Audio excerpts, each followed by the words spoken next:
जिंदगी में आपका भी ध्यान नहीं लग रहा। ज्यादा सोचने की वजह से बार बार आपको घबराहट होती है और आपका हृदय भी जोर जोर से धड़कता है और बार बार निगेटिव विचार आपके भी दिमाग में आते हैं। तो इस ज्यादा सोचने वाली बीमारी से बचने के लिए और इस बीमारी को दूर करने के लिए आज हम आपको एक बौद्ध भिक्षु की कहानी के माध्यम से आपकी समस्या का हल बताएंगे। तो आज के इस कहानी को पूरा देखें ताकि आप भी इस कहानी को सुनने के बाद आपकी समस्या से छुटकारा पा सके। तो चलिए आज के कहानी की शुरुआत करते हैं। एक बार चीन के एक हिस्से में बहुत बड़ा मठ था जहां लगभग 500 भिक्षु रहते थे। वो सभी अपने गुरु के मार्गदर्शन में खुद को जानने का अभ्यास कर रहे थे। एक दिन एक लड़का उस मठ में शिष्य बनने के लिए आया। उसने मास्टर से कहा, मास्टर, मैं खुद को जानना चाहता हूं। मैं सच की तलाश कर रहा हूं। मैं पता लगाना चाहता हूं कि सच क्या है। मास्टर ने उसकी ओर देखा और कहा कि अगर तुम सच जानना चाहते हो तो तुम्हें अपना पूरा जीवन दांव पर लगाना होगा। सच को जानने में तुम्हारा पूरा जीवन लग सकता है। फिर भी इस बात की गारंटी नहीं है कि तुम्हें इस जीवन काल में सच का पता लगेगा या नहीं। क्या तुम इसके लिए तैयार हो? शिष्य ने कहा। मास्टर, मैं यहां पीछे मुड़ने के लिए नहीं आया हूं। मैं इसके लिए तैयार हूं। गुरु ने कहा, अगर ऐसा है तुम एक काम करो। इस मठ में 500 भिक्षु है। तुम उनके लिए चावल कूटने का काम करो। बस सुबह से शाम तक चावल कूटने का ही काम करो और जब तुम थक जाओ तो सोने चले जाओ। फिर अगली सुबह उठकर चावल को कूटना शुरू कर दो। इसके अलावा कुछ और मत करना। किसी और चीज के बारे में मत सोचना। बस इस रास्ते पर चलते रहना और दोबारा मेरे पास मत आना। जरूरत पड़ने पर मैं खुद तुम्हारे पास आऊंगा। उस लड़के ने गुरु के आदेश का पालन करते हुए चावल कूटना शुरू कर दिया। उस मठ में 500 शिष्य थे। उन सभी को समय समय पर भोजन की आवश्यकता पड़ती थी। इसीलिए वह बहुत जल्दी उठ जाता था और रात को देर तक चावल कूटता रहता था। जब वह थक जाता तो उसी कमरे में सो जाता था जहां वो चावल कूटता था। वो किसी से बात नहीं करता था और ना ही कोई उससे बात करने के लिए उसके पास आता था। कुछ महीनों तक चावल कूटते हुए उसके मन में पुराने विचार आते रहे, लेकिन उन विचारों को कोई नया विषय नहीं मिला तो वह अपने आप ही मिट गए। धीरे धीरे उसके मन में विचार कम होने लगे। कुछ सालों के बाद तो वो अपना नाम तक ही भूल गया। वह हमेशा चुप रहता और विचारहीन अवस्था में बस चावल कूटता रहता। उसने ना तो कभी ध्यान किया था और ना कभी शास्त्र पढ़ा था। मठ के बाकी शिष्य उसे मूर्ख समझते थे। ऐसा करते हुए 12 साल बीत गए। 12 साल बाद एक दिन मास्टर ने घोषणा की, अब मेरा आखिरी समय आ रहा है और मुझे अपना उत्तराधिकारी चुनना है जो मेरे बाद मठ का मुखिया होगा। इसीलिए मेरा कोई भी शिष्य है जिससे लगता है कि उसे आत्म साक्षात्कार हो गया है और उससे खुद को जान लिया है, तो रात को मेरे दरवाजे के पास आकर इस दीवार पर कुछ पंक्तियां लिखें जिसमें उसकी जिंदगी का सारा अनुभव समाया हो। कई शिष्यों ने ऐसा करने के बारे में सोचा, पर मठ के प्रमुख शिष्यों में से एक ने वहां जाकर कुछ पंक्तियां लिखी। उसे बौद्ध धर्म ग्रंथों का बहुत ज्ञान था। सभी शिष्यों को लगता था कि वो इस मठ का उत्तराधिकारी बन सकता है। उसने लिखा था कि मन एक दर्पण की तरह है जिस पर विचारों और इच्छाओं की धूल जमा हो जाती है। इस धूल को हटाने के लिए ही ध्यान है। जिसकी धूल हट जाती है और मन का दर्पण साफ हो जाता है, वो मोक्ष को प्राप्त कर लेता है। अगली सुबह जब मास्टर उठे और उन्होंने इन पंक्तियों को देखा और उन्होंने कहा कि किस बेवकूफ ने यह सब कचरा मेरी दीवार पर लिखा है।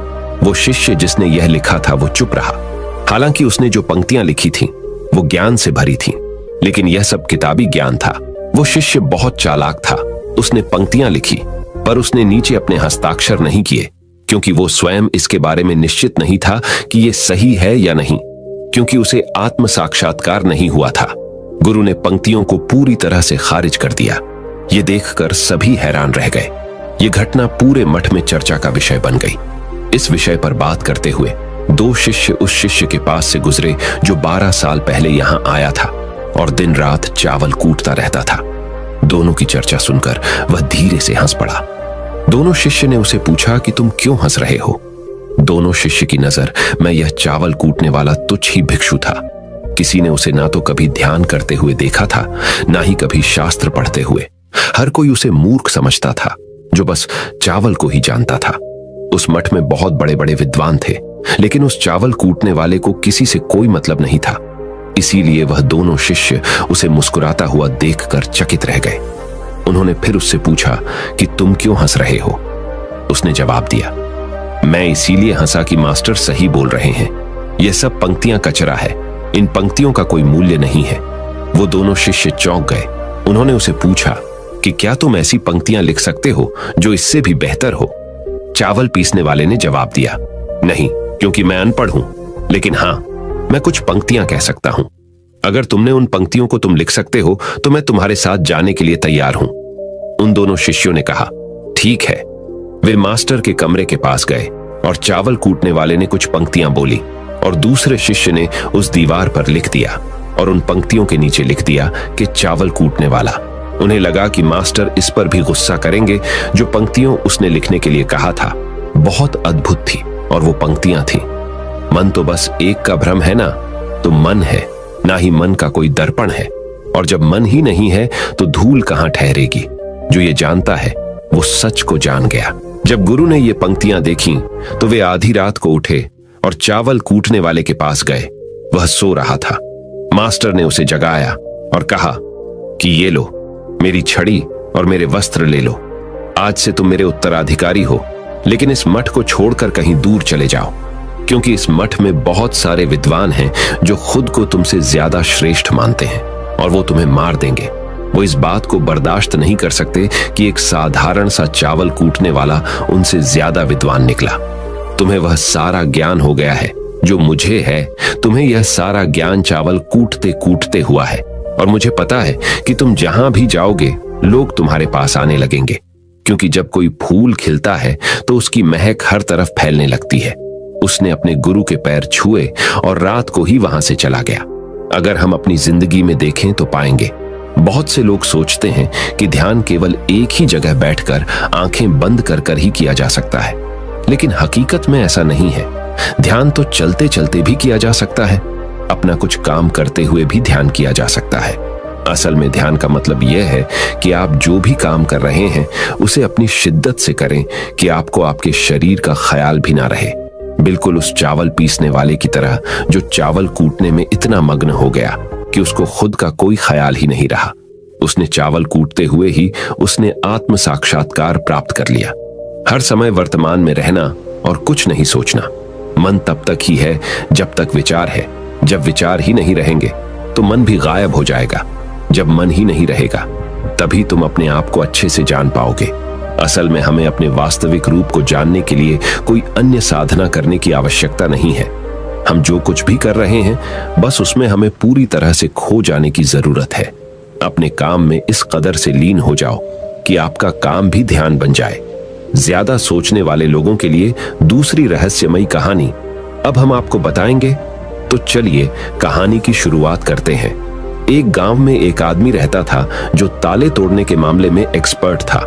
यानी कि जहां कहीं भी ताले तोड़ने की बात आती थी या लॉक को खोलने की बात आती थी तो उसका नाम सबसे पहले लिया जाता था। एक दिन कुछ समझदार लोगों ने उसकी परीक्षा लेनी चाहिए और उसको बता दिया गया कि आपको इस जगह पर इस तारीख को आना है और ताले को तोड़ना है। जब वह समय के अनुसार तय दिनांक को वहां पहुंच गया तो उसको प्रतियोगिता के नियम समझा दिए गए। आपको एक बॉक्स में बिठा दिया जाएगा और उस बॉक्स को पानी में उतार दिया जाएगा। आपको ताला खोलकर बाहर आना होगा। इस बीच आपको लगता है कि लॉक आपसे नहीं खुल पाएगा तो आप इमरजेंसी बटन को दबा सकते हैं और ऊपर आ सकते हैं, लेकिन आप प्रतियोगिता में हार जाएंगे। उसने सभी नियमों की हां कर दी और पानी में चला गया। जैसे ही वह पानी में पहुंचा तो उसने जेब में से एक तार निकाला और लॉक को खोलने की कोशिश करने लगा। 4 से 5 बार कोशिश करने के बाद वह बार बार विफल हो रहा था, लेकिन उससे लॉक नहीं खुल रहा था। अब ज्यादा समय तक पानी में रहना उसके लिए और भी मुश्किल था, क्योंकि सांस रोकना आसान नहीं था।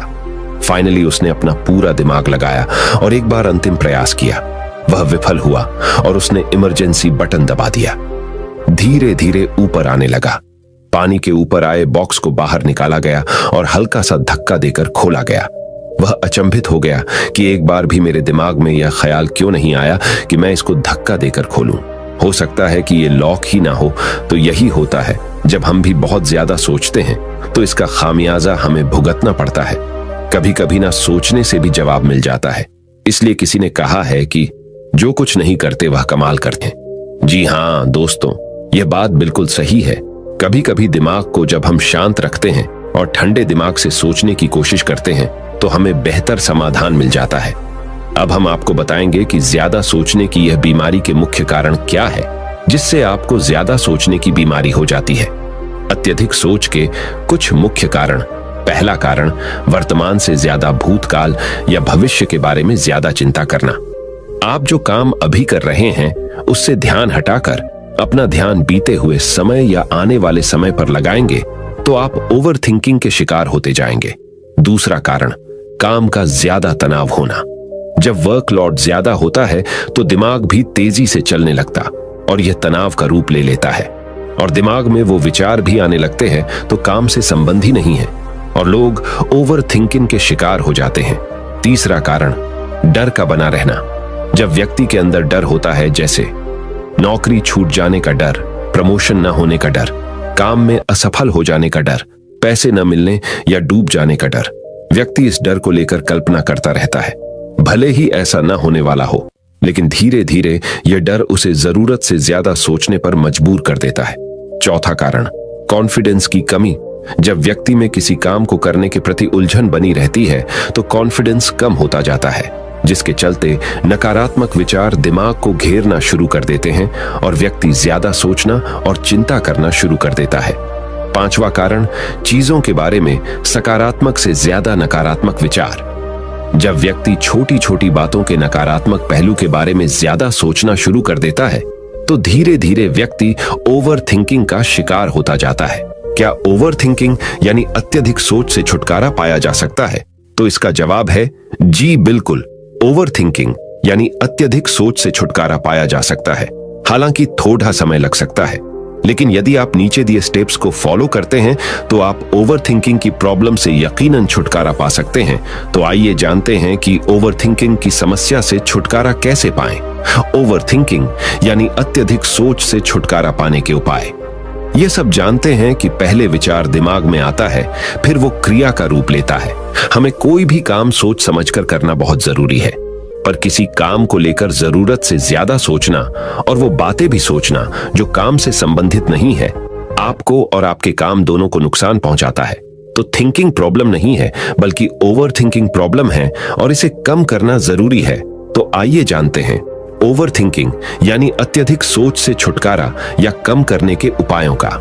पहला उपाय, स्वीकार करें कि आप जरूरत से ज्यादा सोचते हैं। इस बात को मन से स्वीकार करें कि आप ज्यादा सोचते हैं और आपको ऐसा नहीं करना है। जब आप इस बात को स्वीकार कर लेंगे तो आप इससे छुटकारा पाने के लिए अपने आप को तैयार कर लेंगे। आप ओवर थिंकिंग को लेकर जागरूक हो जाएंगे।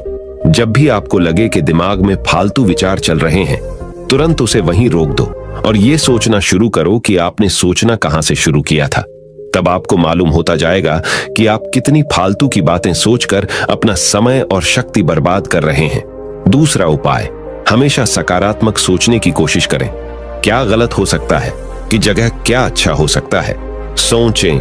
नकारात्मक विचार डराते हैं और आपका दिमाग चिंता से दौड़ने लगता है। जब आप उन नकारात्मक चीजों पर ध्यान केंद्रित करने लगते हैं जो कही हो गई, तो तब आप दिमाग के गुलाम हो जाते हैं। लेकिन जब आप सकारात्मक रूप से सोचते हैं तो दिमाग आपका गुलाम होता है। सकारात्मक रहने का मतलब यह नहीं है कि आप चीजों के सिर्फ एक पहलू को देखें, बल्कि सही और गलत दोनों पहलुओं को देखना जरूरी है। पर केवल नकारात्मक सोचना या ज्यादा नकारात्मक विचार आपको अनुचित सोचने पर मजबूर कर देते हैं। तीसरा उपाय, योग, ध्यान और व्यायाम करें। योग, ध्यान और व्यायाम मस्तिष्क और शरीर को स्वस्थ रखते हैं। ध्यान काफी लाभदायक है, इसे अपने जीवन का हिस्सा बनाएं। चौथा उपाय, वर्तमान क्षण में जीने की कोशिश करो। कभी कभी लोग बीती हुई बातों या घटना के बारे में ही सोचते रहते हैं और तनाव में आ जाते हैं। इसी प्रकार जो समय आने वाला है उसे लेकर भी इतनी चिंता करते हैं कि तनाव में रहते हैं। तनाव में दिमाग हावी हो जाता है और फालतू बातें सोचने लगता है। जो समय बीत गया है उससे सीख लो, जो आने वाला है उसकी तैयारी करो। लेकिन यह आप तभी कर सकते हैं जब आप वर्तमान में रहें। इसलिए आप जो अभी कर रहे हैं तो पूरा ध्यान उसी पर लगाओ। पांचवा उपाय, जो बात आपको परेशान कर रही है उसे लिख लें। आपके सोचने के तरीके और आपके महसूस करने के तरीके के बीच एक मजबूत संबंध है। आपके सोचने का तरीका आपकी भावनात्मक स्थिति को प्रभावित करता है और आपकी भावनात्मक स्थिति आपके सोचने के तरीके को प्रभावित करती है। तो जो बात आपको परेशान कर रही है उसे लिख लें। अब उस बात के बारे में यह लिखें कि यह आपको क्यों परेशान कर रही है। अब अपने आप से प्रश्न करें कि क्या इस समस्या का हल परेशान रहना है। यदि नहीं तो उसका हल ढूंढे, और यही इसका कोई हल नहीं है तो परेशान रहने और सोचते रहने से क्या होगा। जब धीरे धीरे आप ऐसे करेंगे तो इस चीज की आपको आदत पड़ी ढहती जाएगी और आप अनावश्यक सोचना बंद कर देंगे। छठा उपाय, अपनी भावनाओं का नियंत्रण रखो। भावनाओं पर नियंत्रण रखने का मतलब यह बिल्कुल भी नहीं है कि आप अपनी भावनाओं को दबाएं, लेकिन आपको अपनी भावनाओं पर नियंत्रण रखना होगा। जब आप अपनी भावनाओं पर नियंत्रण रखते हैं तो हकीकत को देख पाते हैं। अनियंत्रित भावनाएं दिमागी विचारों को बेफजूल गति प्रदान करती हैं। सातवां उपाय, चिंता नहीं चिंतन करें। चिंता ओवरथिंकिंग को जन्म देती है और चिंतन क्रिएटिविटी को जन्म देता है। फालतू सोचने की जगह कोई कहानी, कोई लेख, कविता या कुछ रचनात्मक सोचें। आठवां उपाय, अपने पसंद की चीजें करें। जब भी आप फ्री हो तो कोई भी ऐसा काम करो जिसे करना आपको अच्छा लगता हो। किताबें पढ़ें, गाने सुने, गाने गाएं, घूमने जाएं। यदि आपके घर में बच्चे हैं तो बच्चों के साथ खेलें। अपने दोस्तों से साथ समय व्यतीत करें। नौवां उपाय, अपना सर्वश्रेष्ठ स्वीकार करें। जब आप ज्यादा सोचते हैं तो न चाहते हुए भी आप नकारात्मक बातें सोचते हैं और अपने आप को औरों से कम आंकने लगते हैं। याद रखें, कोई भी परफेक्ट नहीं होता जो आप हैं। आप जैसा कोई नहीं है।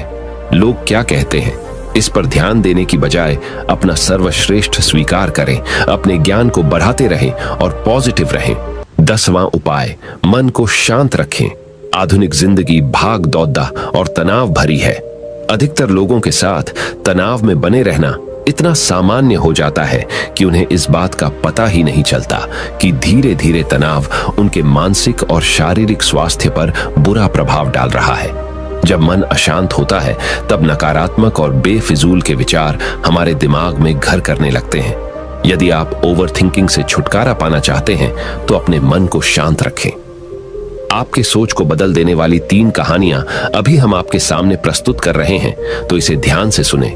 यह आपकी जिंदगी बदल लेंगी। पहली कहानी, चमकीले नीले पत्थर की कीमत। एक शहर में बहुत ही ज्ञानी प्रतापी साधु महाराज आए हुए थे। बहुत से दीन दुखी परेशान लोग उनके पास उनकी कृपा दृष्टि पाने हेतु आने लगे।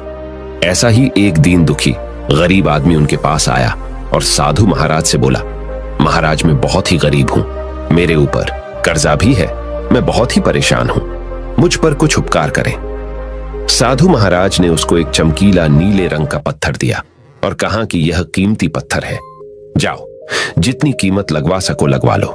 वो आदमी वहां से चला गया और उसे बचने के इरादे से अपने जान पहचान वाले एक फल विक्रेता के पास गया और उस पत्थर को दिखाकर उसकी कीमत जाननी चाहिए। फल विक्रेता बोला, मुझे लगता है ये नीला शीशा है, महात्मा ने तुम्हें ऐसे ही दे दिया है। हाँ, यह सुंदर और चमकदार दिखता है, तुम मुझे दे दो, इसके मैं तुम्हें 1000 रुपए दे दूंगा।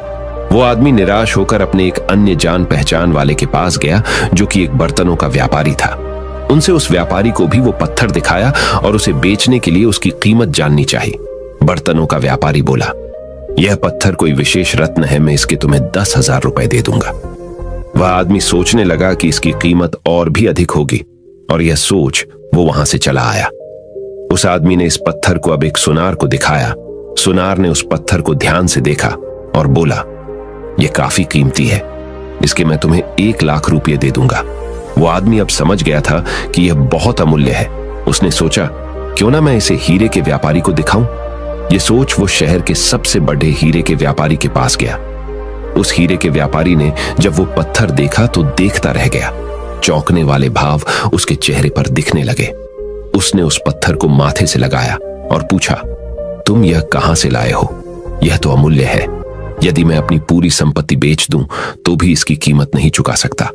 तो इस कहानी से हमें यह सीख मिलती है, हम अपने आप को कैसे आंकते हैं। क्या हम वो हैं जो राय दूसरे हमारे बारे में बनाते हैं? आपकी लाइफ अमूल्य है, आपके जीवन का कोई मोल नहीं लगा सकता। आप वो कर सकते हैं जो आप अपने बारे में सोचते हैं। कभी भी दूसरों के नेगेटिव कमेंट से अपने आप को कम मत आंकिए। दूसरी कहानी, मेंढकों की टोली एक मेंढकों की टोली जंगल के रास्ते से जा रही थी। अचानक दो मेंढक एक गहरे गड्ढे में गिर गए। जब दूसरे मेंढकों ने देखा कि गड्ढा बहुत गहरा है तो ऊपर खड़े सभी मेंढक चिल्लाने लगे, तुम दोनों इस गड्ढे से नहीं निकल सकते, गड्ढा बहुत गहरा है, तुम दोनों इसमें से निकलने की उम्मीद छोड़ ढाए दो। उन दोनों मेंढकों ने शायद ऊपर खड़े मेंढकों की बात नहीं सुनी और गड्ढे से निकलने के लिए लगातार वो उछलते रहे। बाहर खड़े मेंढक लगातार कहते रहे, तुम दोनों बेकार में मेहनत कर रहे हो, तुम्हें हार मान लेनी चाहिए, तुम दोनों को हार मान लेनी चाहिए, तुम नहीं निकल सकते। गड्ढे में गिरे दोनों मेंढकों में से एक मेंढक ने ऊपर खड़े मेंढकों की बात सुन ली और उछलना छोड़ कर वो निराश होकर एक कोने में बैठ गया। दूसरे मेंढक ने प्रयास जारी रखा, वो उछलता रहा जितना वो उछल सकता था। बाहर खड़े सभी मेंढक लगातार कह रहे थे कि तुम्हें हार मान लेनी चाहिए, पर वो मेंढक शायद उनकी बात नहीं सुन पा रहा था और उछलता रहा और काफी कोशिशों के बाद वो बाहर आ गया। दूसरे मेंढकों ने कहा, क्या तुमने हमारी बात नहीं सुनी? उस मेंढक ने इशारा करके बताया कि वो उनकी बात नहीं सुन सकता क्योंकि वो बहरा है, सुन नहीं सकता, इसलिए वो किसी की भी बात नहीं सुन पाया। वो तो यह सोच रहा था कि सभी उसका उत्साह बढ़ा रहे हैं। इस कहानी से हमें यह सीख मिलती है कि 1, जब भी हम बोलते हैं उनका प्रभाव लोगों पर पेढ़ाता है, इसलिए हमेशा सकारात्मक बोलें। 2, लोग चाहें जो भी कहें, आप अपने आप पर पूरा विश्वास रखें और सकारात्मक सोचें। 3, कार्य ही मेहनत, अपने ऊपर विश्वास और सकारात्मक सोच से ही हमें सफलता मिलती है। तीसरी कहानी, चील और मुर्गी। एक जंगल में बरगद का पेड़ था। उस पेड़ के ऊपर एक चील घोंसला बनाकर रहती थी जहां उसने अंडे दे रखे थे। उसी पेड़ के नीचे एक जंगली मुर्गी ने भी अंडे दे रखे थे। एक दिन उस चील के अंडों में से एक अंडा नीचे गिरा और मुर्गी के अंडों में जाकर मिल गया। समय बीता, अंडा फूटा और चील का बच्चा उस अंडे से निकला और वह यह सोचते बड़ा हुआ कि वो एक मुर्गी है। वो मुर्गी के बाकी बच्चों के साथ बढ़ा हुआ। वह उन्हीं कामों को करता जिन्हें एक मुर्गी करती है। वो मुर्गी की तरह ही कुड्डाता, जमीन खोद कर दाने चुगता और वो इतना ही ऊंचा उड़द डाह पाता जितना कि एक मुर्गी उड़द डाहती है। एक दिन उसने आसमान में एक चील को देखा जो बड़ी शान से उड़द डाह रही थी। उसने अपनी मुर्गी मां से पूछा कि उस चिड़िया का क्या नाम है जो इतना ऊंचा बड़ी शान से उड़द डाह रही है। मुर्गी ने जवाब दिया, वह एक चील है। फिर चील के बच्चे ने पूछा, मां, मैं इतना ऊंचा क्यों नहीं उड़द डाह पाता? मुर्गी बोली, तुम इतना ऊंचा नहीं उड़द डाह सकते क्योंकि तुम एक मुर्गे हो। उसने मुर्गी की बात मान ली और मुर्गे की जिंदगी जीता हुआ एक दिन मर गया। इस कहानी से हमें यह सीख मिलती है कि जो भी हम सोचते हैं या कुछ नया करने की कोशिश करते हैं तो दूसरे हमें यह कहकर रोकते हैं कि तुम ऐसा नहीं कर सकते, ऐसा नहीं हो सकता, और हम अपना इरादा यह सोचकर बदल लेते हैं कि वाकई मैं यह नहीं कर सकता और हार मान लेते हैं। इसका मुख्य कारण है अपने ऊपर भरोसा न होना, अपनी शक्तियों पर भरोसा न होना, अपने काम पर भरोसा न होना। दोस्तों, जो लोग कहते हैं कहने दीजिए, लोगों का काम है कहना। अपने आप पर भरोसा रखें, अपने आप को पहचानें। दोस्तों, अगर जीत निश्चित हो तो कायर भी LDDH जाते हैं। बहादुर वो कहलाते हैं जो हार निश्चित हो फिर भी मैदान नहीं छोड़ डाहते। मित्रों, उम्मीद करता हूं कि आपको इन 3 कहानियों से अपनी सोच को बदल लेने में मदद मिली होगी और आपको अपने ज्यादा सोचने वाली समस्या से छुटकारा पाने के उपाय भी इस वीडियो के माध्यम से आपको मिले होंगे। इस वीडियो से आपको कुछ सीखने को मिला हो तो इस वीडियो को अपने दोस्तों के साथ जितना हो सके उतना शेयर कीजिए और इस वीडियो के एक लाइक कीजिए और हमारे चैनल को सब्सक्राइब कीजिए। इस वीडियो को देखने के लिए आपका बहुत बहुत धन्यवाद। नमो बुद्धाय।